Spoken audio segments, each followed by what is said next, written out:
पहला सौदा में आप सबका स्वागत है और बाजारों के है खुलने की तैयारी। एसजीएक्स 50 कह रहा है कि हम कमजोरी के साथ खुलेंगे, 18 अंक नीचे 2 बजे। पहला तो यह है जो आपके सामने दिख रहे हैं, निक्केई थोड़ा नीचे है, हांगकांग नीचे है। दूसरा ये कि सीरीज के आखिरी दिन कल हमने अच्छी शॉर्ट कवरिंग देख ली, तो खरीदारी जो हुई थी वो शॉर्ट कवरिंग की वजह से हुई थी। तो आज फ्रेश खरीदारी होगी या नहीं, ये देखने वाली बात होगी। रुपए की चाल पर डालेंगे नजर, वहां पर किस तरह के संकेत मिलेंगे वो भी देखना अहम होगा। लेकिन इस बीच पहली टिक आपकी स्क्रीन पर 25 पॉइंट ऊपर सेंसेक्स और 5 पॉइंट नीचे आपको नजर आएगा निफ्टी। और मजबूत शेयरों में अगर आप देखें, जो इस वक्त प्री ओपनिंग सेशन में सिप्ला 6% ऊपर, कोल इंडिया 2% ऊपर और टेक महिंद्रा में है नुकसान, तेजी 2% के आसपास की। नुकसान दिखेगा जी एंटरटेनमेंट में 8% का। ये कुछ एक स्टॉक्स हैं जो एक्शन में है आज के सेशन में। रुपए पर नजर डाल ली जाए कि वहां पर शुरुआत हुई है क्या करेंसी मार्केट की। पहले तो बता दूं, कल 66-56 पर जाकर हमने दी है क्लोजिंग रुपए में, और आज फिर से 9 पैसा कमजोर हम खुले हैं।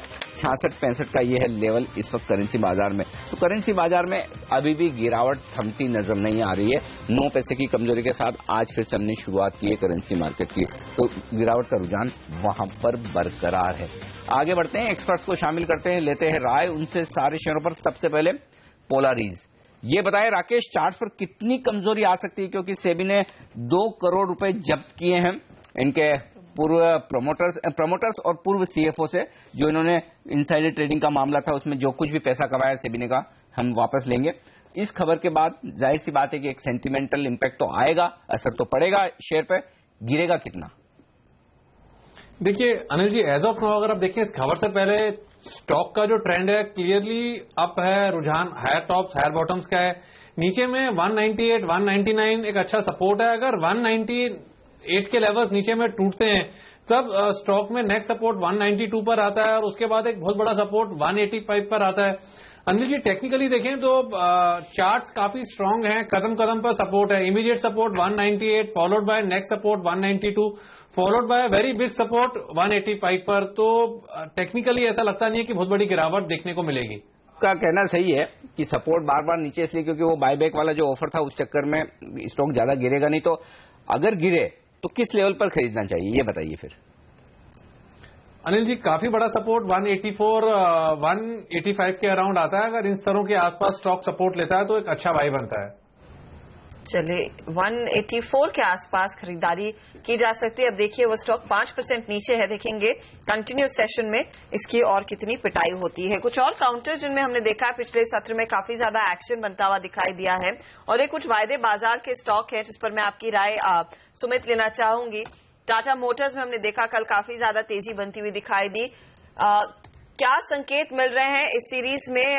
क्या आपको लग रहा है ये आउट परफॉर्मर फिर से साबित हो पाएगा, अच्छे रिटर्न्स मिलेंगे? क्या आज तेजी करनी चाहिए?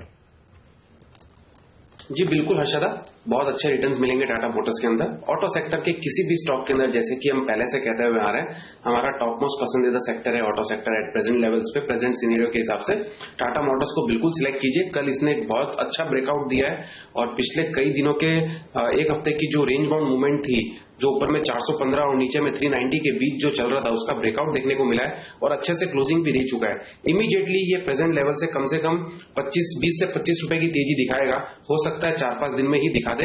420-25 के बीच में मिलता है स्टॉक, बाय करके चले। नीचे में ट्रेडिंग के लिहाज से जब तक ये वापस से 400 नहीं तोड़ता है तब तक कोई खराबी नहीं है, और पोजिशनल व्यू के हिसाब से जब तक ये 375-380 के लेवल्स ब्रेक नहीं करता है तब तक इसमें कोई खराबी नहीं है। इमीडिएट टारगेट्स हमको देखने को मिलेंगे 450 तक, और 450 के ऊपर जैसे ब्रेकआउट आता है तो ये स्टॉक 475 से 500 तक के लेवल्स दिखाएगा। हो सकता है ये 1.5-2 महीने में भी दिखा दे। अच्छी खासी तेजी लग रही है प्रेजेंट लेवल से, लॉन्ग करके काम करना चाहिए। चलिए टाटा मोटर्स खरीदते रहे हर गिरावट में, लेकिन आज आपके लिए मौके कहां है ट्रेडिंग के? सारे ट्रेडिंग कॉल्स लेकर हमारे साथ जुड़ चुकी है पूजा त्रिपाठी। पूजा बताइए, खरीदारी की राय है ज्यादा आपके पास? जी, आज खरीदारी की ही राय है। बड़े निफ्टी काउंटर्स में जानकारों का रुझान देखने को मिल रहा है। जैसा कि थोड़ी देर पहले हम बात भी कर रहे थे, ऑटो सेक्टर में काफी ज्यादा फोकस है जानकारों का। शुरुआत पहले कॉल से करेंगे। बोनांजा पोर्टफोलियो के पुनीत किंद्रा ने आईटीसी में खरीदारी की राय दी है। 1 से 3 दिनों में इनका मानना है कि 355 के लेवल्स देखने को मिल सकते हैं, तो यहाँ पर तेजी करने की राय दे रहे हैं। फर्स्ट स्टेप कैपिटल के कुणाल दायमा टाटा मोटर्स में खरीदारी करने की राय दे रहे हैं। इनका मानना है कि चार्ट्स में काफी पॉजिटिव देखने को मिल रहा है ये स्टॉक, और अगले 1 से 2 दिनों में 404 340 के लेवल्स देखने की उम्मीद कर रहे हैं। और इसके अलावा शेर खान के जेट हकर ने एक ऑटो काउंटर M&M में खरीदारी करने की राय दी है। 2 से 3 दिनों में इनका मानना है कि 3090 से ज्यादा की तेजी इस स्टॉक में देखने की उम्मीद की जा रही है। तो तीनों कॉल्स में जानकार आज तेजी करने की राय दे रहे हैं। चले, जानकारों ने तेजी की ही राय दी है, तो राकेश आप भी क्या कुछ तेजी के कॉल्स लेकर आए हैं? बिल्कुल हर्षिता, तेजी की कॉल है और दोनों कॉल मिड कैप स्पेस से हैं। पहला बाय कॉल रहेगा एस्ट्रा माइक्रोवेव पर, काफी बेहतरीन टेक्निकल स्ट्रक्चर है। कल के सत्र में एक ब्रेकआउट देखने को मिला।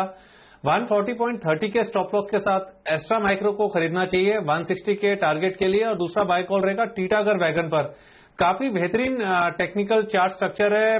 122 रुपए 50 पैसे के स्टॉप लॉस के साथ टीटागर वैगन को खरीदना चाहिए 140 के टारगेट के लिए।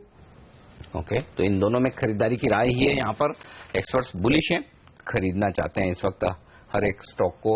ये साफ दिख रहा है चार्ट पर संकेत कल की मजबूती के बाद। स्टॉक जहां पर एक्शन आज के सेशन में रह सकता है उनमें एक है जेपी एसोसिएट और वायदा कारोबार के ट्रेडर्स के लिए। हालांकि इतना पिटा हुआ है, सुमित, पूछने में थोड़ा ऐसा लगता है कि क्या 12-13 रुपए में बेचने की पूरी राय लें आपसे, लेकिन 350 करोड़ रुपए का एक भुगतान करना था इन्हें फॉर्मूला 1 ट्रैक के लिए, हाँ, ऑर्गेनाइजर्स को, जो दिया नहीं है। अब वो बैंक गारंटी की मांग कर रहे हैं। तो थोड़ा मतलब कुल मिलाकर दिक्कतें हैं, कर्जों का भुगतान नहीं हो पा रहा है या पैसे का भुगतान नहीं हो पा रहा है। कमजोर हो सकता है क्या ये शेयर? यदि हाँ तो क्या लेवल पर शॉर्ट करें? और 3 महीने में 45% 50% बढ़ा हुआ भी है, तो शॉर्ट करने के लिए लेवल तो ठीक होंगे शायद। जी अनिल जी, जैसे कि आपने कहा कि शॉर्ट करने में पूछने में डर लगता है, वैसे ये स्टॉक पे राय देने में भी डर लगता है इन लेवल्स के ऊपर। बट जहां तक ट्रेड का सवाल है, ट्रेडिंग के लिहाज से अगर ट्रेड करना है तो 12 रुपए 60 पैसे कल की क्लोजिंग है। इसका एक जो मल्टीपल रेजिस्टेंस आ रहा है, जो पिछले जुलाई से लेकर अब तक चलता हुआ आ रहा है, वो करीब करीब दिखाई दे रहा है 13 रुपए 80 पैसे के आसपास। यानी 1 रुपए ऊपर का स्टॉप लॉस हो जाएगा 13 रुपए 80 पैसे से 14 रुपए तक का।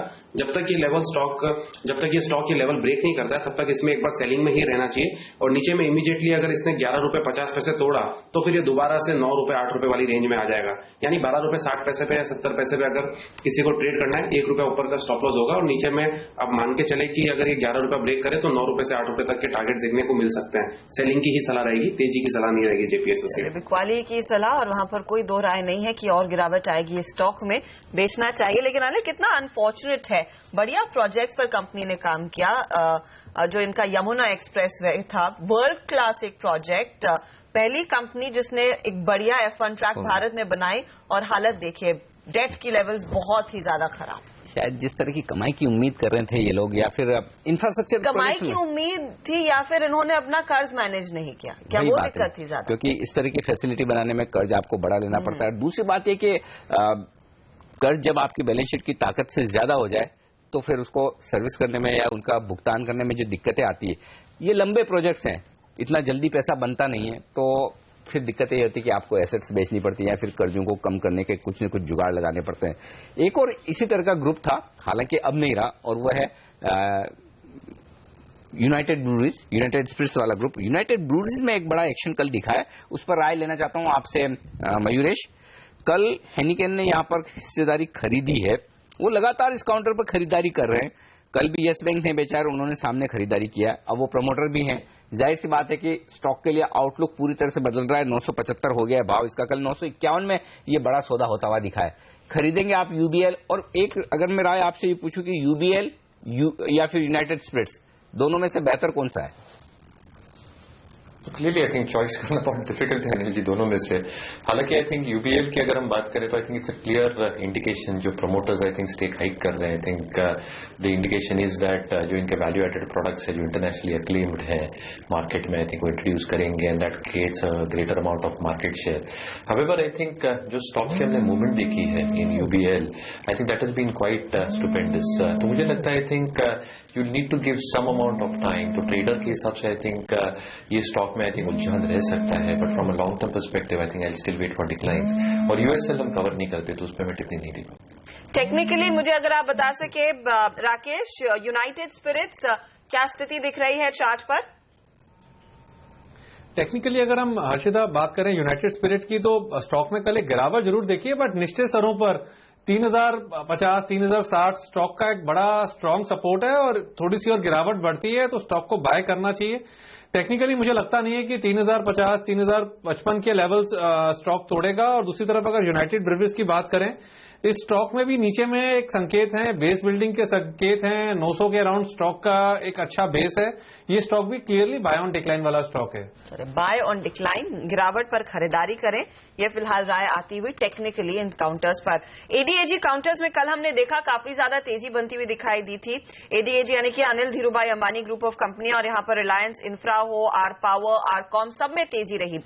आज जो खबर आ रही है कि अल्ट्राटेक रिलायंस इंफ्रा की कुछ सीमेंट यूनिट्स खरीद सकती है, और इन सीमेंट यूनिट्स की एंटरप्राइज वैल्यू जो होगी वो करीब 5,000 करोड़ से ज्यादा की आकी गई है। सुमित, ये बताइए एडीएजी में क्या आर इंफ्रा आज खरीदा जा सकता है? अब प्री ओपन सेशन में देखिए ज्यादा एक्शन तो है नहीं, लेकिन कल जमकर तेजी हुई इन स्टॉक्स में। हर्षदा, आर इंफ्रा और आर पावर ये दोनों स्टॉक में एक चाल देखने को मिल रही है पिछले कई दिनों से। और आर इंफ्रा का जहां तक सवाल है, 431-32 का एकदम रजिस्टर जोन पे इसने कल क्लोजिंग दी है। इसके ऊपर एक बार आज इसको ओपनिंग के बाद ट्रेड करने दीजिए तो फिर इसको जरूर खरीदा जा सकता है 470 से 75 के टारगेट के लिए।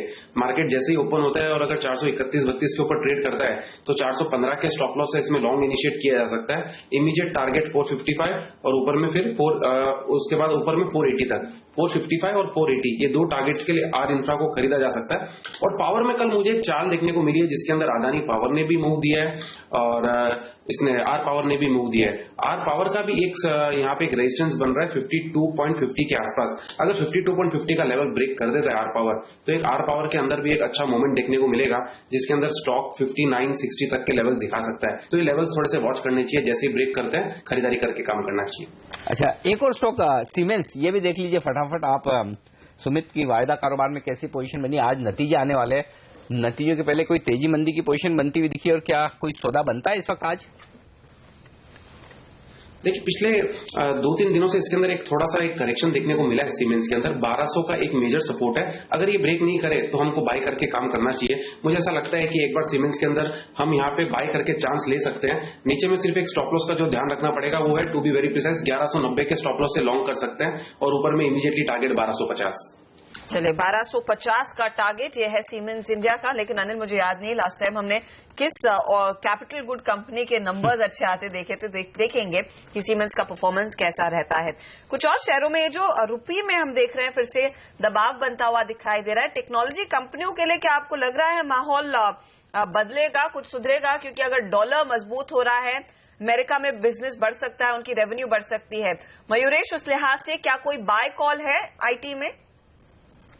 हर्षद, क्लियरली आई थिंक जो आईटी क्षेत्र है, I think top tier IT companies हमें अभी पसंद आ रही है और जो गिरावट हमने देखी है वो I think largely factor in कर रही है Q3 Q4 के performance which is going to be very soft. Again I think FY17 का अगर हम एक्सट्रापोलेट करें नंबर्स तो हमारे हिसाब से आई थिंक बोथ डॉलर और रुपी टर्म्स में एक अच्छी बढ़त दिख सकती है। क्लाइंट माइनिंग एक्टिविटीज अच्छी तरह से बढ़ रहे हैं, utilisation levels are going up और ऑब्वियसली आई थिंक अगर रुपी डिप्रिशिएट होता है डॉलर के अगेंस्ट तो that again acts as a tailwind. तो मेरे ख्याल से I think any decline on to the stocks, Infosys हो, TCS हो, HCL टेक हो, आई थिंक लंबे समय के निवेशकों के लिए एक बहुत बेहतरीन अपॉर्चुनिटी हो सकती है टू एक्यूमुलेट दी स्टॉक्स। ठीक बात है, तो ये राय इस वक्त। और एक और स्टॉक जो मुझे एक्शन में प्री ओपनिंग सेशन में दिख रहा है और वो है अजमेरा रियल्टी। यहाँ पर 3% की मजबूती दिख रही है। यहाँ पर भी कल कुछ एक बड़ा सौदा होता दिखा है और लगभग 2 लाख शेयर खरीदे गए 140.50 रुपए पर। ये बताएं, स्टॉक तो ऑलरेडी भाग चुका है, 175 रुपए के आसपास का भाव है। राकेश, चार्ट पर कहीं मौका है खरीदारी करने का या देर हो चुकी है? नहीं अनिल जी, देरी नहीं हुई है, मोमेंटम स्टॉक में है और जिस तरीके से टेक्निकल पैटर्न है मेरे को लगता है 184, 185 तक ये रैली कंटिन्यू एक्सटेंड हो सकती है। क्लियरली पोजीशन है तो होल्ड करें। अगर स्टॉक मार्केट की करेक्शन में 162, 163 के अराउंड मिलता है, कल की क्लोजिंग 169 की थी, 162, 163 के अराउंड एक अच्छा बाय बनता है। चले 162 के आसपास वो खरीदा जा सकता है शेयर। यह है अजमेरा रियल्टी। कल बाजार बंद होते होते हमने देखा था आईटीसी में जबरदस्त तेजी आई थी। सुमित, क्या आज वो तेजी बरकरार रह पाएगी? 0.5% ऊपर फिलहाल ये स्टॉक है प्री ओपन सेशन में। जी, बरकरार रहनी चाहिए हर्षदा। आईटीसी स्टॉक वैसे भी अच्छा दिख रहा है। जिस दिन से इसने ये 330 के ऊपर इसने क्लोज देना स्टार्ट किया, स्टॉक अच्छा दिखने लग गया है। अब जब तक ये 330 के ऊपर क्लोज है तब तक स्टॉक अच्छा ही है। इमीडिएटली कल का जो हमको मूव देखने को मिला है उसको देखते हुए ये लग रहा है कि ये फॉलोअप रैली वापस कंटिन्यू करेगी और 350 तक इमीडिएटली जा सकती है। 350 ब्रेक करा तो फिर 360 तक के लेवल्स बाइंग कर सकते हैं एक बार, 330 स्टॉप लॉस। ओके, चलिए खुलने वाले हैं बाजार और प्रियो कुछ भी दिखे एशियाई बाजारों में फर्क नहीं पड़ता, कल की तेजी को आगे बढ़ाएंगे हम और मजबूत खुलेंगे 7,900 के पार। 7,897 ये कल का हाई था, तो कल के हाई के बहुत ऊपर खुलने की सिचुएशन दिख रही है। 7,906 ये कह रहे थे, इसके ऊपर तेजी करने की बात कह रहे थे राकेश। खुलने के बाद देखते हैं वहां टिकता है क्या, और उसके बाद राकेश तेजी करते हैं या नहीं, ये समझना रहेगा। चलिए, शुरुआत होने की तैयारी। भारतीय बाजारों की पहली टिक आपकी स्क्रीन पर इस वक्त मजबूती के साथ आने के पूरे आसार दिखेंगे आपको। और खुलते हुए बाजार पहली टिक 62 अंक ऊपर खुला है। सेंसेक्स और निफ्टी पर मजबूती 20 अंकों की तेजी के साथ शुरुआत होती भारतीय बाजारों की इस वक्त आपकी स्क्रीन पर। 1% ऊपर bank of Baroda top gainer doctor Reddy's Lupin में भी आधा से 1% तक की मजबूती। मारुति केन इंडिया जैसे शेयरों में थोड़ी खरीदारी होती हुई दिख रही है, तो चुनिंदा खरीदारी, लेकिन एक भी स्टॉक ऐसा नहीं जो 1% से ज्यादा ऊपर खुला हो। कमजोरी कहां है? आइडिया सेल्यूलर 2% कमजोर, टॉप लूजर। गेल इसके नीचे 1.5%। तो ये दो स्टॉक है जो 1% से ज्यादा का मुंह दे रहे हैं, लेकिन बाजार थोड़े फिसलने की कोशिश। सिर्फ 20 अंकों की मजबूती सेंसेक्स में और 7 अंक ऊपर अब निफ्टी है। आइए वायदा कारोबार में जेएसपीएल 1% नीचे, जेएसडब्ल्यू स्टील 1% नीचे, तो ये दोनों ही स्टॉक थोड़े कमजोर खुलते हुए। पेज इंडस्ट्रीज में 1.25% का नुकसान। बजाज ऑटो 1% नीचे खुलता हुआ दिख रहा है इस वक्त, और अंबुजा सीमेंट में मामूली नुकसान नजर आएगा आपको 1% का। मजबूत एसकेएस माइक्रो 3% की तेजी बनती हुई 440 का लेवल इस वक्त आपकी स्क्रीन पर। अशोक लेलैंड जो ऑर्डर मिला है उसके दम पर 2% से ज्यादा की तेजी। यूनाइटेड ब्रूवरीज की हम बात कर रहे थे, हेनिकन ने स्टेक बढ़ाई, 1.5% मजबूत ये स्टॉक खुला है। इसके अलावा ट्रेडर्स के पसंदीदा कुछ काउंटर्स जहां तेजी है, यूनिटेक, HDIL, वोल्टास ये तेजी के साथ खुले। टाटा मोटर्स डीवीआर में भी कल एक बड़ा सौदा हुआ था जिसमें मेरे ख्याल से जेम म्यूचुअल फंड ने बेचा था, उसके बाद स्टॉक में 1% की तेजी आज बनती हुई दिख रही है।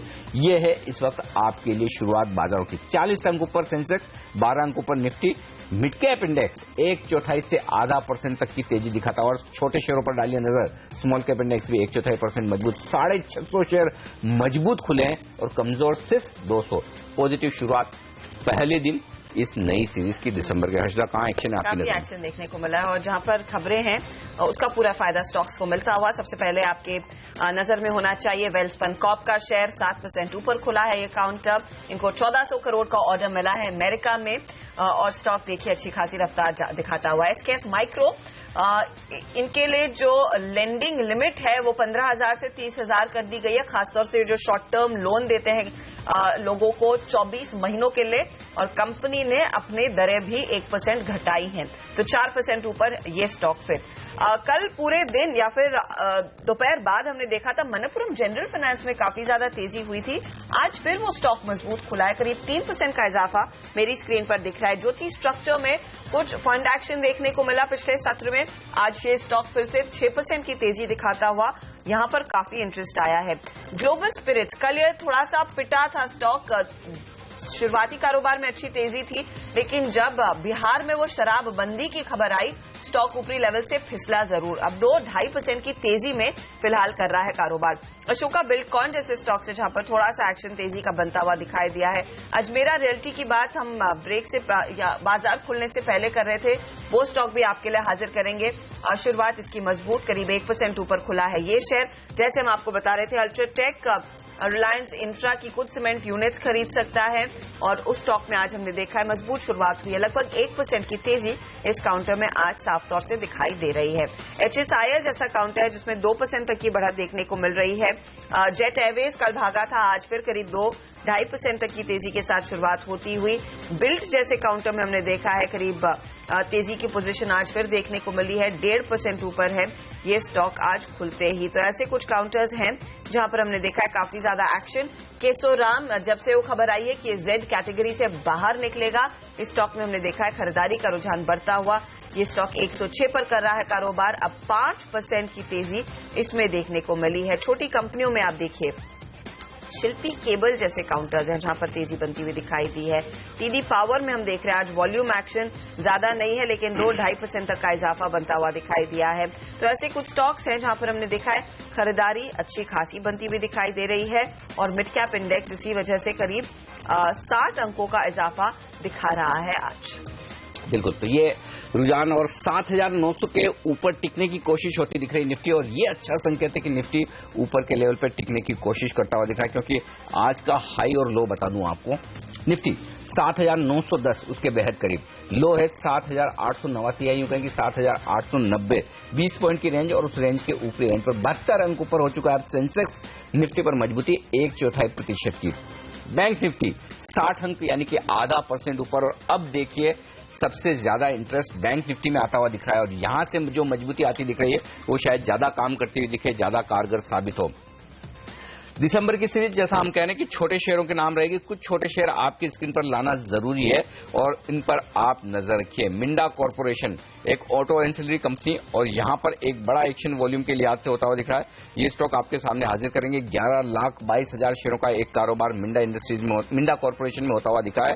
84 रुपए के दाम पर यहां पर ट्रेड हुआ है और 84 रुपए 5 पैसे के आसपास 11,22,000 शेयरों का इस स्टॉक पर नजर रखिए। और इस स्टॉक का हम थोड़ा सा आपको लंबा चार्ट दिखाते, बड़ा एक्शन होता दिख रहा है इस काउंटर पर पिछले कुछ दिनों में और ये बड़े इन्वेस्टर्स के रेडार पर है। हालांकि पिछले 13% की तेजी पिछले महीने भर में होती हुई दिखी है, लेकिन इस स्टॉक पर आपका फोकस जरूर होना चाहिए। और दूसरा एक और स्टॉक है एडीआई फाइनकेम। ये स्टॉक भी लगातार हर रोज बड़े सौदे दिखा रहा है और आज भी आप देखिए बहुत बड़े सौदे होते दिखे इस काउंटर पर। लगभग 8,75,000 शेयरों का कारोबार हुआ है। क्वांटिटी आपको लगेगी 8,75,000 ही है, लेकिन इसमें अहम बात क्या है, 6.5% हिस्सेदारी बदली है। 5% से ज्यादा हिस्सेदारी किसी कंपनी के बदलना काफी मायने रखता है और उस लिहाज से वॉल्यूम परसेंटेज टर्म्स में जो हुआ है वो एडीआई फाइनकेम में काफी जबरदस्त है। और पिछले कुछ दिनों में हमने देखा लगातार ये काउंटर ऐसा है जहां पर एक्शन होता हुआ दिखा है। इन्हीं के चार्ट्स पर आपसे राय लेना चाहता हूं। दोनों ही चार्ट्स बता दें राकेश, मिंडा कॉर्पोरेशन और एडीआई फाइनकेम चार्ट्स पर कितने मजबूत दिख रहे हैं और क्या खरीदने का मौका है इन दोनों शेयरों में? देखिए अनिल जी, अगर मिंडा कॉप की बात करें तो काफी बेहतरीन चार्ट स्ट्रक्चर है। नीचे से एक अच्छा रिवर्सल बना है, 78-79 के अराउंड स्टॉक का एक अच्छा बेस है और जिस तरीके से इसका टेक्निकल स्ट्रक्चर है मुझे लगता है 100-101 के लेवल्स इसके अंदर क्लियरली देखने को मिल सकते हैं।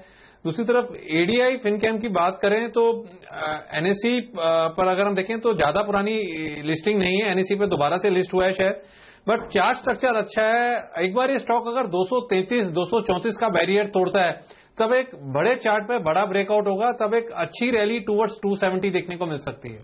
270 की तरफ वो स्टॉक दिखाई दे रहा है यदि फाइनकेम की बात कर रहे हैं, लेकिन मिंडा कॉप भी आप देखिए अच्छे खासे एक्शन में आज के सत्र में ये काउंटर दिख रहा है। लेकिन मयूरेश, ज्योति स्ट्रक्चर ये फिर से रेडार पर आया है और यहाँ पर कुछ फंड्स ने खरीदारी की है और उसी का एक्शन हम देख रहे हैं आज फिर जारी है 7% ऊपर। फंडामेंटली आपकी कोई कवरेज स्टॉक पर? नहीं, क्लियरली आई थिंक अक्सर ये एक अंडर परफॉर्मेंस दिया था स्टॉक ने, लेकिन अगर आप एक थीम की बात करें तो अगर वो इंफ्रास्ट्रक्चर स्ट्रोक कंस्ट्रक्शन है, ईपीसी रिलेटेड थीम हो, तो मुझे लगता है आई थिंक जो ईपीसी थीम है ये बहुत अच्छी तरह से प्ले आउट की जा सकती है अगले 2 से 3 सालों में।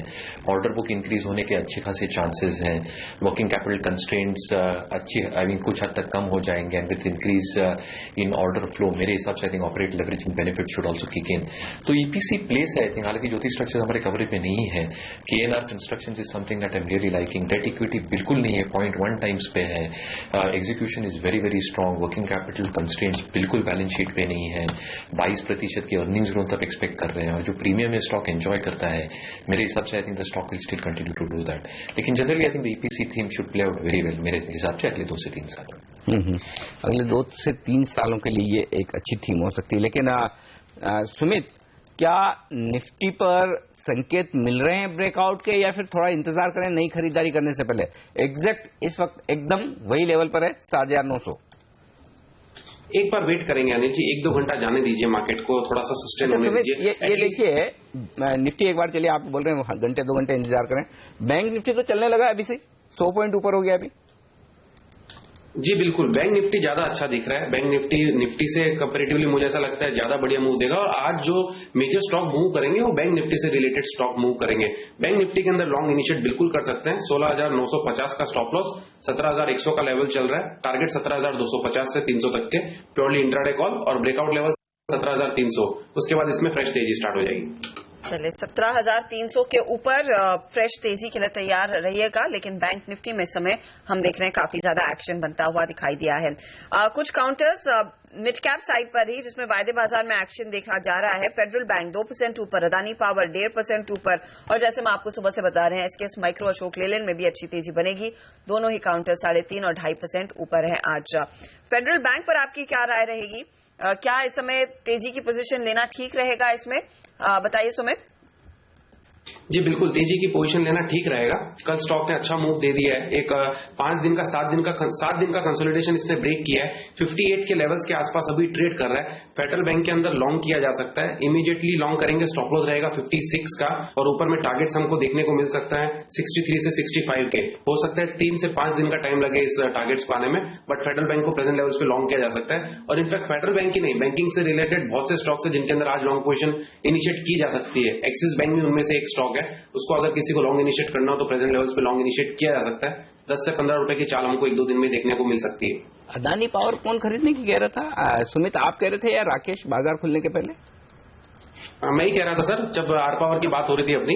हाँ राइट। तो अदानी पावर में ऐसा लग रहा है कि कल भी एक अच्छा मूव देखने को मिला है और एक यहां से और थोड़ा मूव देखने को मिल सकता है। 31 के लेवल्स के पास चल रहा है। 32.20 तक इमीडिएटली देखने को मिल सकता है अदानी पावर, और जैसे 32.20 ब्रेक करेगा तो फिर ये स्टॉक के अंदर 10 रुपए की चाल देखने को मिलेगी, यानी 40 रुपए तक के लेवल्स देखने को मिलेंगे। तो इमीडिएटली अभी फिलहाल 1 रुपए ही बचा है रेजिस्टेंस के पास, बट 32 तक के लेवल्स इंट्राडे में यहाँ एक दिन में देखने को मिल सकते हैं, 1 से 2 दिन में। पिछली बार भी आप आए थे तब एक किसी ऐसी स्टॉक पे बात हुई थी जो 3-4% बढ़ गया। अब मैं स्टॉक का नाम तो भूल गया, आपने प्री मार्केट बोला था। मदरसन सुमी। यस। इनफैक्ट क्योंकि आपने मदरसन सुमी की बात की है, मेरी नजर गई है लूमैक्स ऑटो पर। मयूरेश आपकी मैं राय लेना चाहूंगी। लूमैक्स ग्रुप में कल हमने देखा काफी ज्यादा action. Of course Lumax auto tech को वो ऑर्डर मिला इटालियन कंपनी से, या फिर उन्होंने वो जेवी किया है डिफेंस बिजनेस के लिए। लेकिन इस पूरे स्पेस में अगर कुछ पोजीशन लेनी है इस ग्रुप में, क्या लूमैक्स ऑटो बेटर ट्रेडेड काउंट है? क्योंकि वहां पर अब देख रहे हैं 10% की तेजी है और लूमैक्स 3% नीचे फिसला है। तो क्लियरली आई थिंक एक इंक्रीमेंटली पॉजिटिव न्यूज है, और जैसे ही एग्जीक्यूट करते हैं आई थिंक मार्जिन्स और ऑपरेटिंग परफॉर्मेंस बिल्कुल बढ़ सकता है। तो yes, I think I agree with your view point. But auto ancillary space में प्रॉब्ली अगर एक स्टॉक स्पेसिफिक कॉल लेना है तो मेरे ख्याल से I think MM Forgings is something that we are liking. Company की जो अर्निंग्स एस्टिमेट्स हैं हमने बहुत कंजर्वेटिवली अज्यूम किए हैं, और कंपनी जैसे नंबर्स पोस्ट कर रहे हैं लास्ट कुछ क्वार्टर्स से, I think if they are able to successfully get new orders and execute them very successfully अगले कुछ क्वार्टर में FY17 के नंबर्स बहुत अच्छा आने की उम्मीद है। तो मेरे ख्याल से I think Lumax group is something that you can look at, but again MM Forgings is something that we probably also like. Mayuresh, railway stocks आप ट्रैक करते हैं, और अगर कोई पसंद है तो बताएं। मैं clearly Anil ji I think एक ट्रेडिंग प्ले ही मानता हूँ, और जैसे आई थिंक प्रभु साहब ने लास्ट बजट में भी कहा था, I think structurally I think the story is quite well drawn out. लेकिन मेरे हिसाब से आई थिंक जैसे ऑर्डर फ्लोज आएंगे, उसका एग्जीक्यूशन होगा, slowly and steadily working capital constraints कम होंगी, फिर कैश फ्लोज इंप्रूव होंगे, ये पूरा जो साइकिल है उसके लिए काफी समय लगेगा। तो मेरे ख्याल से I think with railway budget I think it is still some time away, but I think ये स्टॉक्स ऑलरेडी रिएक्ट करने चल गए हैं। But I think all these issues will still play havoc on balance sheet. So मेरे ख्याल से I think structural improvement के लिए आपको और थोड़ा समय देना पड़ेगा, हालांकि ट्रेडिंग प्लेस में रूल आउट नहीं करते हैं सारे स्टॉक्स। इस बीच रुपया आपकी स्क्रीन पर लेकर आएंगे। डॉलर के मुकाबले फिर से काफी कमजोर खुला था, और आप देखिए अब कमजोरी बढ़ती हुई 66 रुपए 85 पैसे एक डॉलर का भाव है, यानी कि वो 67 के लेवल्स की ओर धीरे धीरे करके फिसल रहा है और कमजोरी का सिलसिला बढ़ता हुआ। ये मेरे को समझ में नहीं आता कि ये दिसंबर के महीने में जब लोग है ना छुट्टियां मनाने का प्लान करते हैं विदेश जाकर, उसी वक्त रुपया क्यों कमजोर होता है? सबकी कॉस्ट बढ़ जाती है एक्चुअली। अनिल, ये पता नहीं दिसंबर वाला है कि जब भी आप छुट्टी प्लान करने जाएं, खासतौर से विदेशों में आपको डॉलर काफी महंगा मिलेगा। अच्छा, तो मतलब आप अगर छुट्टी लेने का प्लान करें तो आपको महंगा पड़ने वाला है, ये संकेत है एसडा की तरफ से। चलिए, रुपया कमजोर तो हो ही रहा है, लेकिन मयूरेश इसमें बात वही है कि ठीक है, जो चीज आपके कंट्रोल के बाहर है, कमजोर होना होगा, आप क्या कर सकते हैं, लेकिन क्या रुपए की कमजोरी से फायदा उठाकर कोई शेयर खरीदे जा सकते हैं क्या? तो clearly Anil ji I think दो क्षेत्र जो आई थिंक बहुत एविडेंट है with depreciation in rupee I think IT और फार्मा क्षेत्र, और जैसे मैंने आईटी क्षेत्र की पहले बात की, एक डेफिनेट टेलविंड करके पेश होता है अगर रूपी डिप्रिशिएट होता है डॉलर के अगेंस्ट, क्योंकि काफी कंपनी डॉलर में ही अपना आय डिक्लेयर करते हैं। सेकेंडली आई थिंक जो चुनिंदा फार्मा शेयर्स हैं जिसका एक substantial component US generic market से आता है, रूपी डिप्रिसिएशन की वजह से उसमें भी एक टेलविंड आती है। तो मेरे ख्याल से I think selective top tier IT name जो मैंने पहले ही डिस्कस किए थे आई थिंक वो काफी पसंद आ रहे हैं, और चुनिंदा फार्मा शेयर्स आई थिंक जो यूएस मार्केट फोकस्ड है आई थिंक उसमें भी देखा जा सकता है। तो मेरे ख्याल से स्ट्रक्चरली अगर हम देखें तो सन फार्मा, अगर आप इक्का लैब्स एक टर्न अराउंड स्टोरी जैसे देख रहे हैं तो I think that is something that we looked at, क्योंकि जनरली फार्मा क्षेत्र के वैल्यूएशन अगर अनिल जी हम देखें तो I think it is trading above fair valuation. तो मेरे ख्याल से एक स्टॉक स्पेसिफिक अप्रोच रखना बहुत जरूरी है। Stock specific approach Ipca labs जैसे स्टॉक्स लिए जा सकते हैं छोटे मझौले काउंटर्स में। सन फार्मा पर तेजी की पोजीशन यहां पर मयूरेश ने सुझाई है, और इन्फोसिस जैसे टेक मेजर्स भी आप लीजिए, क्योंकि कमजोर रुपये का फायदा इन कंपनियों को मिलेगा, क्योंकि इनका बिजनेस जो है बाहर से विदेशों में ज्यादा आता है, तो डॉलर में इनकी कमाई बढ़ती हुई दिखाई देगी। कुछ और शेयर जिसमें आज हम हरकत देख रहे हैं और खबरों के बल पर जो स्टॉक्स भागे हैं, वेल्सपन कॉर्प देखिए 10% ऊपर, 1400 करोड़ का इनको ऑर्डर मिला है अमेरिका से। अब इस पर आपकी क्या राय रहेगी राकेश, कितना और भाग सकता है शेयर? 108 पर तो आ चुका है। देखिए हर्षदा जी, काफी बेहतरीन इसका चार्ट स्ट्रक्चर है। आज स्टॉक ने एक अच्छा उछाल दिखाया है। नया निवेश की सलाह तो नहीं दूंगा, बट अगर आप टेक्निकली देखें तो स्टॉक में 120 से पहले मौजूदा स्तरों से कोई और रेजिस्टेंस नहीं है, और जो ये रैली है ये इजीली एक्सटेंड हो सकती है 120 रुपए तक।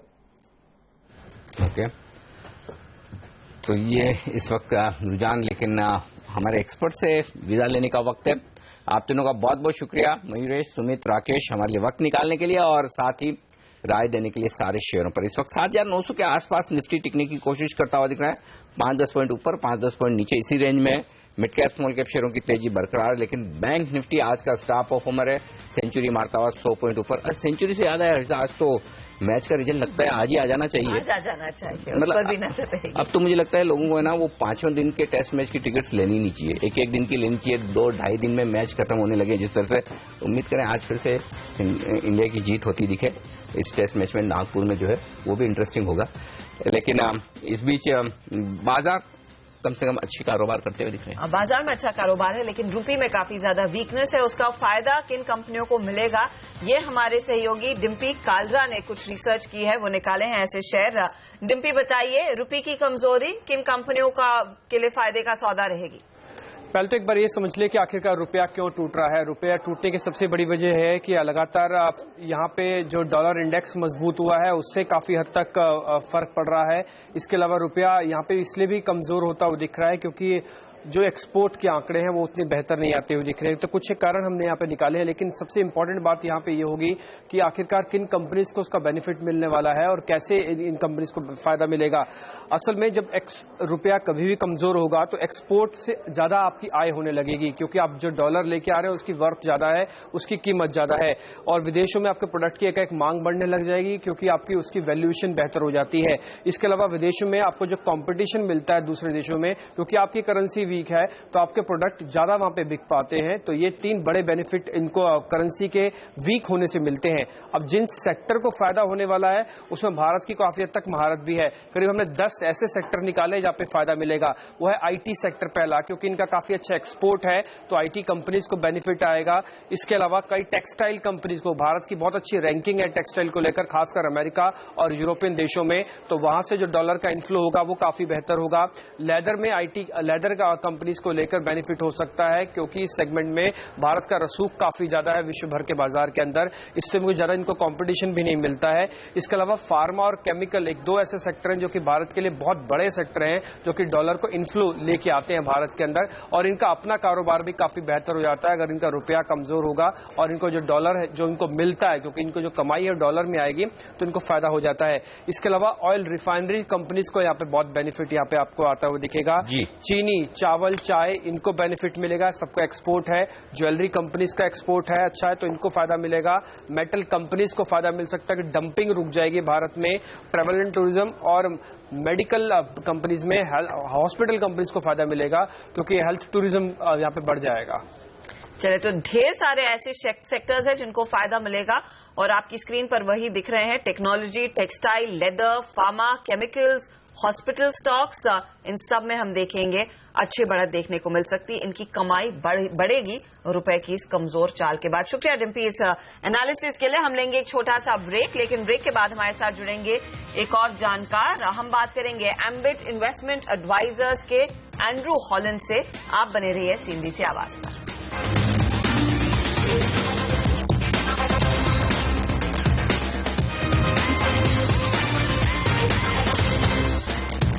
लाल निशान में फिसल चुके हैं बाजार। अब नुकसान है 15 अंकों का सेंसेक्स पर। निफ्टी 3 अंक नीचे है। हालांकि गिरावट ज्यादा नहीं है, लेकिन ऊपरी स्तरों से अगर आप देखेंगे तो बिल्कुल है, क्योंकि 7,910 का हाई बनाकर हमने 7,880 का लो बनाया है। वहां पर इस वक्त हम ट्रेड करें तो 30 पॉइंट फिसले हैं हम ऊपर से। हालांकि बैंक निफ्टी उतना कमजोर नहीं है, इनफैक्ट मजबूत है। 75 अंकों की मजबूती बैंक निफ्टी में अब भी बरकरार, लेकिन सेंसेक्स और निफ्टी लाल निशान में फिसलते हुए। बाजार के आगे के डायरेक्शन पर बातचीत करते हैं। हमारे साथ एम्बिट कैपिटल के CEO एंड्रू हॉलैंड कार्यक्रम में शामिल हो रहे हैं। Andrew, good morning. First and foremost, what would be more important for our market in this series or this month rather, Fed meeting or GST bill? I think both are important because we can't run away from the global factors. It looks as though the Fed will hike rates, but I think it's going to be very minimal. I think it's going to be clouded or shrouded in very dovish words in terms of when the next rise will be. So. I'm quite. I feel that maybe we've been a bit too worried about this event for too long now. So I think once it's done, I think markets can move higher globally. And it's very interesting that the dollar has been very strong for a long time now, and I'm just wondering whether we might see that trade reverse. Because if unless you're getting strong rate hikes in the US, then I think that will mean that the US dollar could weaken going forward, and that will stabilize commodity prices as well. So I think emerging markets could get a good lift from that. As regards GST, I'm pretty confused about what could be passed and what will be passed, and if it's going to be passed. So I'm just going to wait and watch and see what the final result is. But obviously that would be a big shot in the arm for the Modi government and the reform process, and I think that would bring cheer to foreign investors who would probably then look to reinvest back towards India on the basis that GDP growth is starting to pick up, and this will be another catalyst to help that going forward. Assuming the GST is not passed, God forbid, in this particular session, and the government goes ahead and comes out with a bankruptcy code, will that be enough to give a booster shot to the markets? Will we be happy with that? I think they'd be disappointed with GST, and I think if you think about what we all got excited about was obviously maximum governance, kind of minimal government, and that kind of expectation about the reform process was obviously it's going to be a very quick and aggressive reform process, and obviously it's more gradual in terms of implementation, and that's probably why the markets come off a little bit along with global markets. But I think GST not passing is really factored into the markets, and so it can only be an upside from here, depending again on what the final numbers are. Bankruptcy code is really, I think, a longer term positive for India in terms of going forward. But the good news is that the banks are being very aggressive now with companies with high debt. There's a number of companies where they've just appointed themselves merchant bankers and trying to sell off the assets. So I think it's sending a message to promoters that you have to pay your debt back, or you're going to your company is going to be taken away from you. So the bankruptcy code will obviously strengthen that process going forward, but it will take some time. But it is a game changer for the industry, that's for sure. And all the banking stocks would go up significantly if that was to be passed very soon. And the way Nifty is so range bound, even Bank Nifty for that matter, but mid caps and small caps are in complete action. It seems like domestic funds are putting a lot of money in that space. Do you think in coming weeks also that flavor of the market would continue and it's right time to put money into mid and small cap stocks? Well, there's two ways of thinking about it. Well, first of all, on the index, you're correct, it's been pretty sideways. But that's partly because, you've had the headwinds in three big sectors. IT, which we've been negative about for some time because that decade of growth is over, and you're really just seeing, again, emphasis saying, we're going to have to change our track, and obviously that's going to hit margins, and it's a wait and see if it plays out for them. Pharmaceutical companies have been hit by the FDA across all the companies, basically. And then consumer goods, you're seeing that the margins are contracted in the last quarter, and the PE ratios are just too high. So we've seen those fall as well. So that's what's keeping the index down. Even if the sectors which are usually seen as safety in these turbulent times is not really safe anymore. You're losing quite a lot of money in those sectors.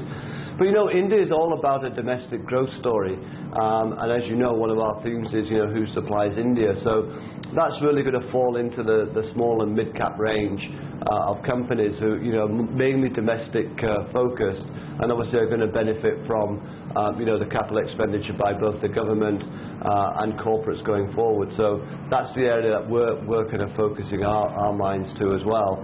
So I expect the action small and mid cap space. In the small and mid cap space is really where you're going to see the two things. You're going to see profits rise very quickly as the economy starts to pick up because it's all domestic oriented in terms of their sales, and obviously therefore share prices will move up. So there's a lot of good value out there in mid caps. Pleasure speaking to you as always, Andrew Holland. Thank you for joining us on CNBC आवाज. Andrew Holland अपनी राय देते हुए उन्होंने कहा है कि GST को लेकर काफी उम्मीदें हैं, लेकिन अगर वो पास नहीं भी होता है तो बाजार में इतनी ज्यादा गिरावट नहीं आएगी, क्योंकि बाजार ने वो फैक्टर इन कर लिया है कि GST अगर नहीं भी आता है ज्यादा दबाव नहीं दिखाएंगे. हालांकि अगर वो पास हो जाता है तो अच्छी तेजी रहेगी, वो एक बड़ा ट्रिगर रहेगा. इस बीच निफ्टी से ज्यादा एंड्रू भी मानते हैं छोटे मझौले शेयरों में ज्यादा कमाई के मौके हैं, क्योंकि वहां पर भी धीरे धीरे करके उनको लग रहा है मुनाफा बढ़ता दिख रहा है, इनकी आय बढ़ रही है, और उसी स्पेस पर आपकी भी नजर होनी चाहिए. यहीं पर ज्यादा पैसा बनेगा. तो पैसा कहां बनेगा? मिड कैप और स्मॉल कैप शेयरों में. और हमारे साथ अब ऐसे एक्सपर्ट जुड़ रहे हैं जिनकी जबरदस्त पकड़ है इस पूरी स्पेस पे, और वो दिग्गजों पर तो अच्छी राय रखते ही हैं, अच्छी पकड़ रखते हैं, लेकिन मिड कैप और स्मॉल कैप शेयरों पर भी बहुत ही अच्छी पिक्स वो देते हैं, और साथ ही बाजार पर भी उनकी गहरी पकड़ है. हम बात कर रहे हैं पराग ठक्कर साहब की HDFC सिक्योरिटीज के. हमारे साथ इस वक्त कार्यक्रम में शामिल हो रहे हैं हमारे स्टूडियो में इस वक्त. पराग जी, स्वागत है आपका CNBC आवाज पर. क्या ये वक्त अब मिड कैप स्मॉल कैप शेयरों का ही है कि जिस तरह से निफ्टी बैंक निफ्टी में कुछ हो नहीं रहा है? नहीं, जैसे कि अभी एंड्रू हॉलैंड साहब ने भी कहा कि निफ्टी के जो मेन सेक्टर्स है, बैंकिंग, IT, फार्मा, FMCG, उन चारों पे कुछ न कुछ दिक्कतें हैं. तो और वो नियर, हालांकि क्वालिटी ऑफ कंपनीज काफी सुपीरियर है, साइज ऑफ कंपनीज काफी बड़ी है, बट वो जो नियर टर्म, जैसे कि हमने डॉक्टर रेड्डी में एक बड़ी प्रॉब्लम आते हुए देखा, या IT कंपनियों में सेकेंड हाफ के लिए आउटलुक काफी म्यूटेड है, बैंकिंग में क्रेडिट ग्रोथ नहीं हो रहा है. तो हालांकि ये बैंक्रप्सी लॉ अगर आता है तो बैंकिंग के लिए लॉन्ग टर्म के लिए स्ट्रक्चरली बहुत अच्छा रिफॉर्म होगा ये. और valuations, no doubt Nifty companies की वैल्यूएशंस भी काफी अट्रैक्टिव हो चुकी है. सो GST बिल अगर आता है तो मेरे हिसाब से काफी अच्छा उछाल आना चाहिए, बट अर्निंग ट्रिगर्स मिसिंग है. जबकि, और जैसे मैं, ये मेरा फेवरेट एग्जांपल है कि जैसे एक लार्ज कैप कंपनी है लार्सन, वो 80,000 करोड़ की रेवेन्यू करती है, उसको 15% ग्रो करने के लिए 12,000 करोड़ की रेवेन्यू चाहिए, जबकि एक छोटी कंपनी है KNR कंस्ट्रक्शन जिसकी रेवेन्यू 1200 करोड़ है, उसको एक ऑर्डर 1200 करोड़ का मिल रहा है. ये थीम बड़ी इंटरेस्टिंग हो गई है आजकल. तो इसीलिए मिड कैप में खास करके ये रोड कंस्ट्रक्शन जैसी स्पेस में, या auto components for example, Bharat forge का डिपेंडेंस ऑन US और ट्रक सेल्स, US की ट्रक सेल्स काफी ज्यादा है.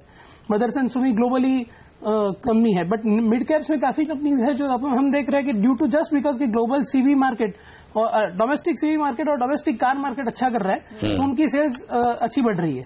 और कितनी सारी mid cap auto component companies और रोड कंस्ट्रक्शन कंपनीज काफी अच्छा कर रही है निफ्टी के शेयरों से ज्यादा. तो ये ट्रेंड कुछ हद तक बरकरार रहेगा. जब तक एक लार्ज स्केल रिकवरी नहीं आती है। चलो, तो यहाँ पर छोटे मझोले काउंटर्स में हमने देखा है कुछ ऐसे सेक्टर्स भी हैं जो धीरे धीरे करके चमकने लगे। रियल एस्टेट काउंटर्स में काफी इंटरेस्ट आया। क्या आपको यहाँ से किसी भी शेयर में वैल्यू दिख रही है कि अगर अब कोई खरीदता है बड़ा पैसा कमा के निकलेंगे? हाँ, तो इसमें मेरा यही है कि ये एक ऐसा सेक्टर है जिसमें काफी प्रॉब्लम्स है, जैसे कि फॉर एग्जांपल लेवरेज काफी ज्यादा होती है, प्रमोटर्स के शेयर्स प्लेज होते हैं, रियल एस्टेट प्राइसेस नीचे जाने के डर है। और तो इसमें मेरे हिसाब से ओबेरॉय रियलिटी जैसा कोई शेयर हो जिसमें जैसे कि सितंबर 2015 की आप बैलेंस शीट देखो तो नेट डेट 62 करोड़ था, नेटवर्थ 5000 करोड़ है कंपनी की। तो प्लस उसकी जो 1/3 ऑफ द एनएवी है जो उसका वो रेंटल बिजनेस से आती है, तो वो काफी सिक्योर्ड स्ट्रीम है रेवेन्यू की। और प्लस उसके बिकॉज ऑफ ओबेरॉय की बहुत स्ट्रांग ब्रांड, उसके जो प्रोजेक्ट्स है उसमें जब भी वो लॉन्च करते हैं तब एक बहुत अच्छा रिस्पांस मिलता है। जैसे हमने देखा कि बोरिवली और मुलुंड आई थिंक लॉन्च के दरमियान उन्होंने 16 लाख स्क्वायर फीट दोनों मिला के बेच दिया है, विच इज अराउंड 2000 करोड़।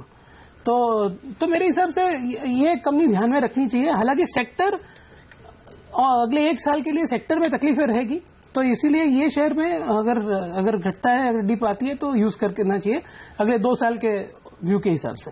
अच्छा, जब आप इतना बुलिश रियल एस्टेट पर हैं, सेलेक्टिवली सही लेकिन अच्छी कंपनियों पर, तो क्या फिर इससे जुड़े हुए और दूसरे सेक्टर भी चलेंगे? तो जैसे फॉर एग्जांपल सीमेंट, तो सीमेंट की सबसे ज्यादा डिमांड जो है वो हाउसिंग से ही आती है। और लास्ट 2 साल से हमने देखा कि अर्बन और रूरल दोनों हाउसिंग काफी स्लो चल रहा है। तो अभी गवर्नमेंट की काफी स्कीम्स आ रही है रूरल हाउसिंग को लेकर, अर्बन हाउसिंग को लेकर भी उनकी स्कीम्स आ रही है। और प्लस अगर अगले साल इंटरेस्ट रेट के घटते अगर थोड़ा सा भी रियल एस्टेट में पिकअप होता है, प्लस नितिन गडकरी साहब का यह है कि रोड्स जो है वो सीमेंट के बनेंगे, तो डेफिनेटली सीमेंट सेक्टर एक ऐसा है जिसमें काफी अपॉर्चुनिटीज लॉन्ग टर्म पर्सपेक्टिव से आएगी। तो उसमें भी अल्ट्राटेक जैसी लार्ज कैप कंपनी भी अभी काफी करेक्ट हो चुका है। अल्ट्राटेक भी अगर आप ग्रासिम खरीदते हैं तो होल्डिंग कंपनी डिस्काउंट तो 40-45% है, और उनका स्टैंड अलोन बिजनेस भी अभी अच्छा करने लगा है। तो सीमेंट में काफी अपॉर्चुनिटीज है, लेकिन ये सब चीजें जो है बिकॉज इस साल मानसून वीक था तो कंस्ट्रक्शन एक्टिविटी थोड़ी थोड़ी वीक रहेगी कई जगहों पे, तो इस साल के रिजल्ट्स में ये सब नहीं रिफ्लेक्ट होगा। ये सब 2 साल के हिसाब से ये सब शेयर। आखिरी सवाल, क्योंकि आज समय थोड़ा कम है, जीएसटी बिल को लेकर बाजार अब थोड़ा सा बुलिश हो रहा है, लग रहा है पॉजिटिव हो रहा है, तो कोई ऐसे स्टॉक्स आपको लगता है, सेक्टर्स आपको लगता है कि जिनको फायदा हो सकता है अब भी खरीदें जीएसटी के लिहाज से? जनरली ये समझा जाता है कि जीएसटी से जो बिजनेसेस में अनब्रांडेड कंपटीशन बहुत ज्यादा है उनमें बहुत फायदे होंगे। बिकॉज आज या तो जैसे कि आज फॉर एग्जांपल एक अनब्रांडेड और अनरेगुलेटेड बिजनेस है जो जैसे टाइल्स है, टाइल्स में आज की तारीख में अगर गैस के भाव कम होते हैं तो उससे ही बड़ा फायदा होगा, और एक बार जो जीएसटी से अनब्रांडेड कंपटीशन भी कम होगी तो उससे भी बड़ा फायदा होगा। अभी आज की तारीख में सिचुएशन ये है कि बिकॉज रियल एस्टेट की मंदी के चलते हुए डिमांड सिचुएशन क्रिम है, डिमांड सिचुएशन इतनी अच्छी नहीं है। बट ये दोनों ही फैक्टर्स लॉन्ग टर्म के लिए काफी अच्छे हैं कि गैस के भाव प्राइसेस, उनकी जो मेन रॉ मटेरियल है उसके भाव गिर गए हैं, और अगर जीएसटी आ जाए तो अनब्रांडेड से कंपटीशन कम होगा। तो कुछ टाइल स्टॉक्स भी फिर फोकस में, कोई ऐसा शेयर आपने चुना है? ये सेक्टर में कवरेज हमारा नहीं है, इसलिए मैं कोई स्टॉक स्पेसिफिक नहीं बोलूंगा, लेकिन अपॉर्चुनिटी जरूर होगी। तो इस पर इनफैक्ट हम कुछ रिसर्च भी निकालेंगे, देखेंगे कि टाइल स्टॉक्स में आज फिर एक्शन देखने को मिल सकता है या फिर यहां से आगे लॉन्गर टर्म में एक्शन देखने को मिल सकता है।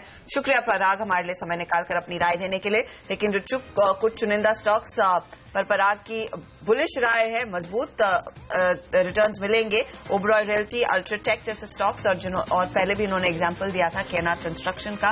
ऐसी छोटी इंफ्रा कंपनियों में काफी पैसे कमाने का मौका इस समय दिख रहा है। वक्त हो रहा है एक छोटे से ब्रेक का, लेकिन ब्रेक के बाद हम बात करेंगे दिसंबर सीरीज की स्ट्रैटेजी पर, और हेमंत ठुकराल आपको बताएंगे क्या आपकी रणनीति होनी चाहिए वायदे बाजार में इस नई सीरीज में, और कौन से स्टॉक्स में पैसा लगाकर आप कर सकते हैं कमाई। ब्रेक के बाद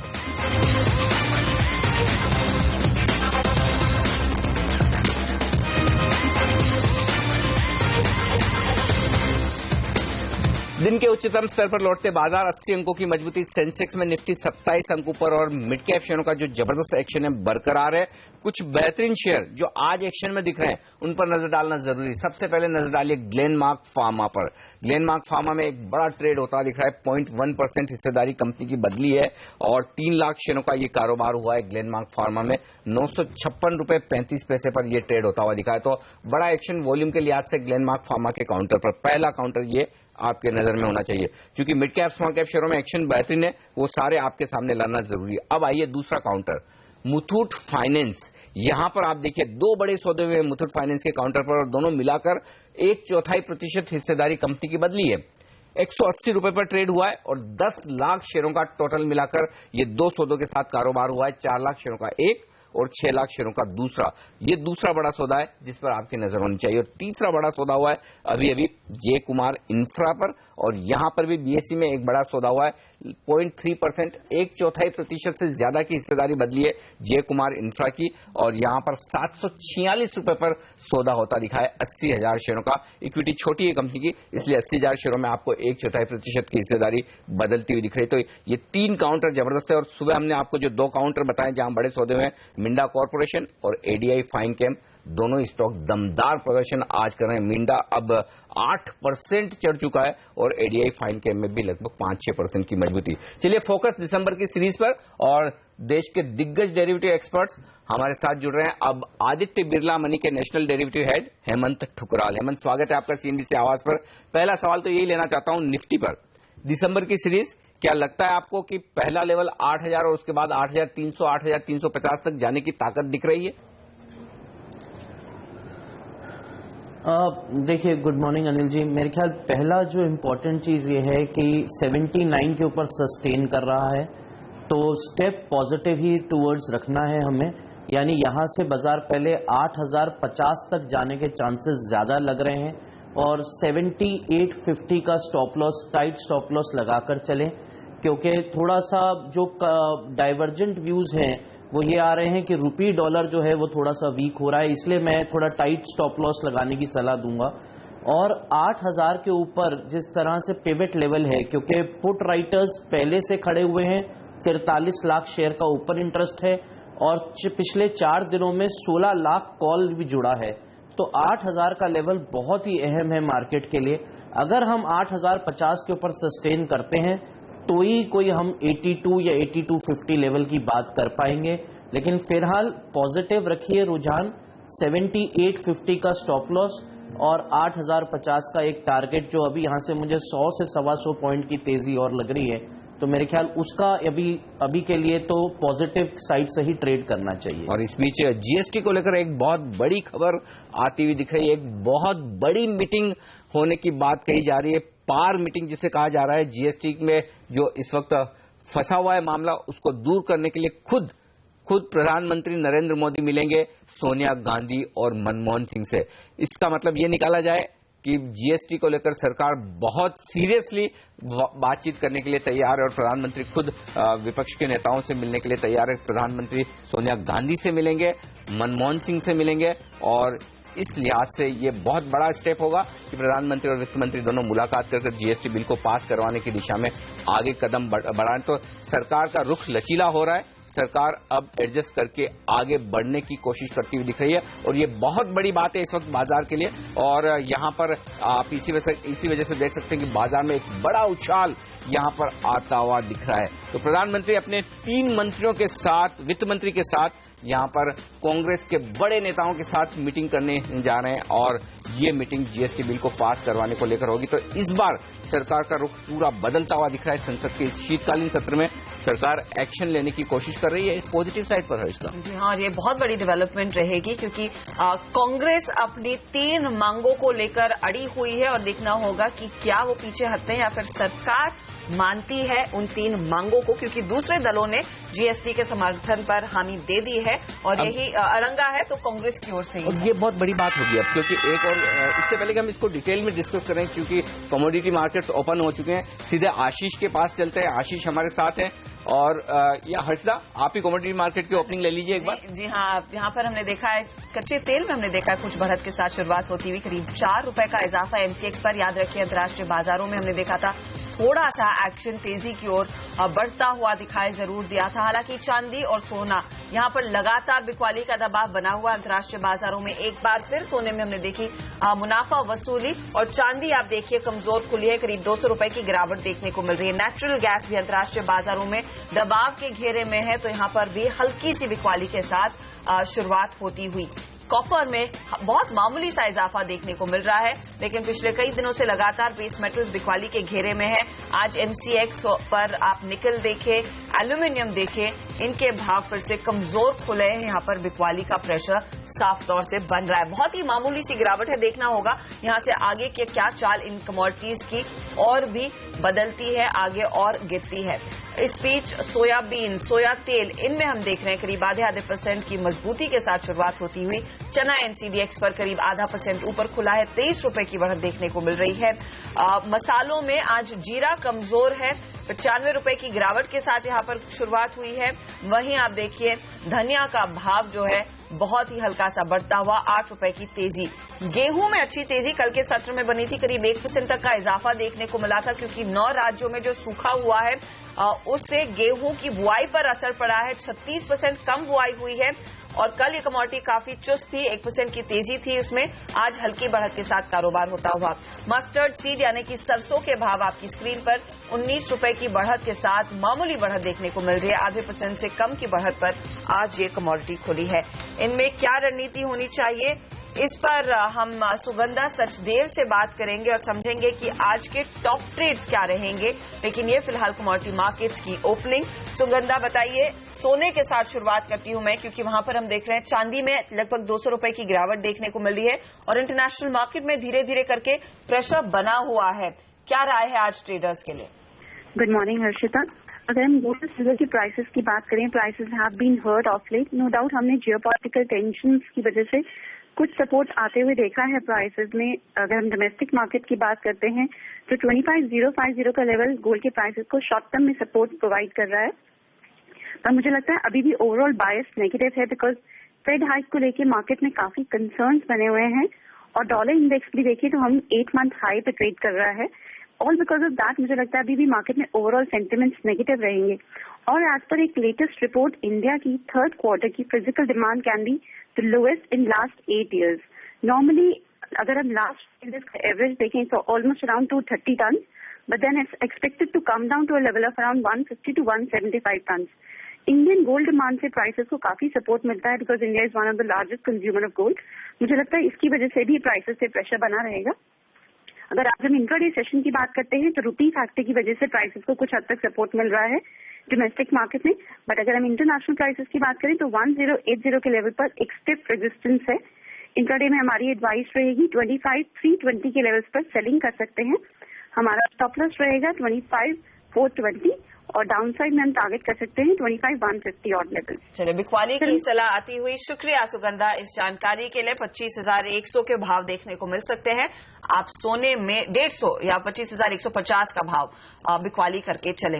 ये फिलहाल कमोडिटी मार्केट की ओर से राय है, लेकिन आप इस बीच इक्विटी मार्केट्स पर जोर दीजिए, क्योंकि जब वो खबर आई है कि प्रधानमंत्री नरेंद्र मोदी जीएसटी के मामले को आगे बढ़ाने के लिए विपक्ष से सीधे मुलाकात करने के लिए राजी हो गए हैं, वो सोनिया गांधी और मनमोहन सिंह से मिलेंगे, ये खबरें आती हुई आप मार्केट में देखिए किस तरह की तेजी आई है। जमकर भागा है बाजार, 128 अंकों का इजाफा सेंसेक्स में और बैंक निफ्टी पर आपकी नजर होनी चाहिए। 200 पॉइंट की तेजी, निफ्टी वहां पर 79.26 पर ट्रेड करता हुआ। तो बाजार ने इस खबर पर एक बहुत ही बढ़िया रिएक्शन दिया है, सीधी तेजी आई है। बिल्कुल हर्षदा, और 7,900 पहला लेवल वहां खुले, 7,950 अगला टारगेट है जिसकी तरफ निफ्टी बढ़ता हुआ दिख रहा है। दिन के हाई पॉइंट पर है इस वक्त। और जीएसटी पर हम और विस्तार से बातचीत करेंगे, लेकिन एक बात साफ है कि जैसे जैसे सरकार जीएसटी बिल को पास कराने की तरफ आगे बढ़ती हुई दिखेगी, बाजार को ये बेहद पसंद आएगा। और ये बहुत बड़ा स्टेप है अगर प्रधानमंत्री और वित्त मंत्री खुद जाकर मिलते हैं सोनिया गांधी और पूर्व प्रधानमंत्री मनमोहन सिंह से। जी, और हमारे साथ क्योंकि हेमंत ठुकराल बने हुए हैं, हेमंत ने कहा था 79.50 तक पहले मार्केट पहुंचेगा। और हेमंत, यहाँ पर फ्यूचर्स में आप देखिए 79, 63, 65 के लेवल्स देखने को मिल रहे हैं। 8020 का टारगेट आपने पहले दिया है, इसके ऊपर कितना और भाग सकता है बाजार अगर ये वाकई में जीएसटी बिल पास हो जाता है और आज प्रधानमंत्री नरेंद्र मोदी मना लेते हैं कांग्रेस को? देखिए, जैसे मैंने कहा हर्षिता, 8000 बहुत बड़ा एक पिवट लेवल होगा मेरे हिसाब से। अगर हम 8020 या 8050 के ऊपर ट्रेड कर पाते हैं तो मेरे ख्याल 82, 8250 should be the next target, जो बहुत स्पीड से आ सकता है क्योंकि बहुत ज्यादा शॉर्ट कवरिंग भी आपको देखने को मिलेगी 8000 के ऊपर। या फिर आप बैंक निफ्टी में इक्वलेंट लेवल रख लीजिए 17500।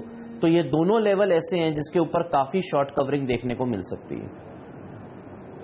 चलिए अब फोकस करते हैं कुछ बेहतरीन पिक्स जो दिसंबर के महीने में, दिसंबर की सीरीज में, रादर महीना नहीं सीरीज कहना ठीक होगा, वो आपके लिए अच्छा मुनाफा देने वाली हो सकती है। और इसीलिए हमने आदित्य बिरला मनी के आज हेमंत ठुकराल को बुलाया इस खास पिक्स के लिए। पहली पिक आदित्य, माफ कीजिएगा हेमंत, आपकी जो है वो अदानी पावर पर है। बताएं क्यों पसंद है आपको?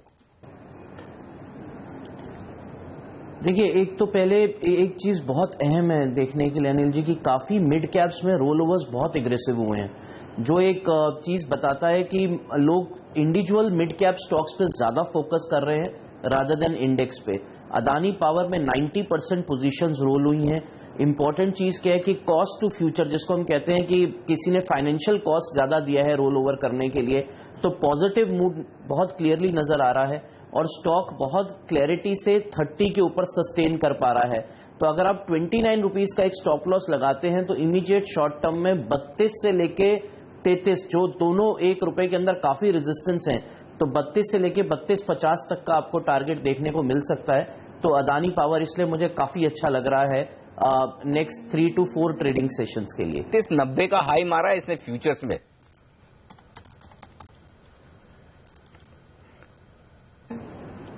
देखिए, मेरे हिसाब से इसको अभी भी डिप्स पे लेना चाहिए क्योंकि 32.50 के ऊपर अगर ट्रेड करेगा तो एक बहुत अच्छा टारगेट खुल जाएगा।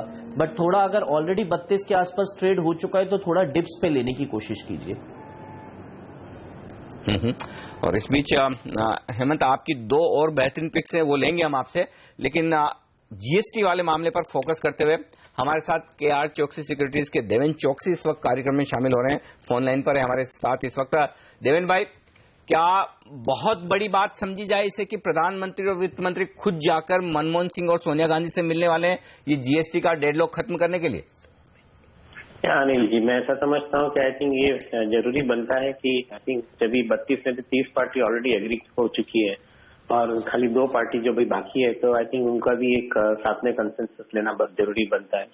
And I think taking Congress into confidence and probably getting this entire legislative aspect of GST get through, मेरा ऐसा मानना है कि आई थिंक यहाँ से एक नई संभावनाएं काफी हद तक बड़ी हो सकती है।